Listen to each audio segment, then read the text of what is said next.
Ce mercredi 8 février, Laurent Ruquier a adressé toutes ses excuses à Frédéric Hébrard au micro des grosses têtes. En effet, l'animateur avait annoncé une fausse information la concernant, la veille.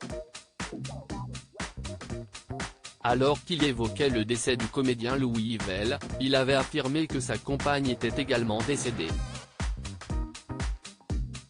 Alors que pas du tout. Explication.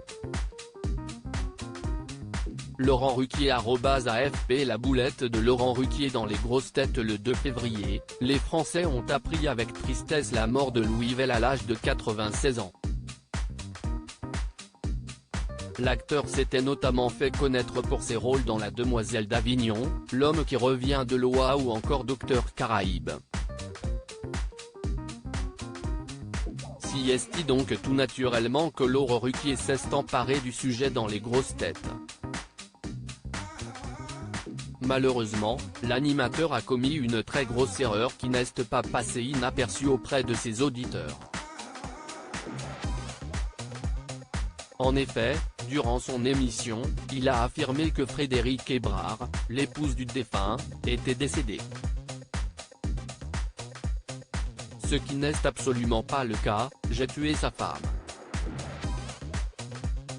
J'ai dit qu'elle était partie avant lui et en fait, elle est toujours là. Je l'aimais tellement. On l'avait eu au téléphone il n'y a pas si longtemps que ça. Frédéric Hébrard. Elle a une petite voix mignonne et gentille. Je mets neveu Laurent Ruquier dans les grosses têtes. Dans son élan, Laurent Ruquier en a profité pour adresser ses condoléances à Frédéric Hébrard. Rappelons que Louis Yvel et son épouse étaient mariés depuis 1949. C'est au conservatoire qu'il avait rencontré sa future épouse, avec qui il vivra plus de 70 ans. Avec sa femme, ils ont eu 3 enfants, Catherine, Nicolas et François.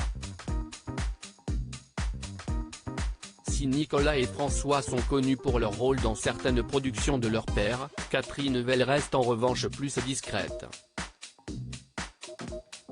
L'animateur, coutumier du fait, ce n'est pas la première fois que Laurent Ruquier fait une boulette.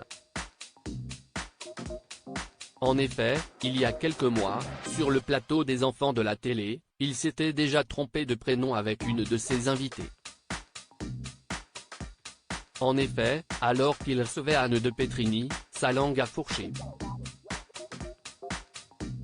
Il l'a prise pour Laurie Cholewa. Hilar, le présentateur a enfoui sa tête dans ses bras avant de poursuivre l'émission. Comme quoi, même quand on est professionnel depuis de nombreuses années, on peut toujours se tromper.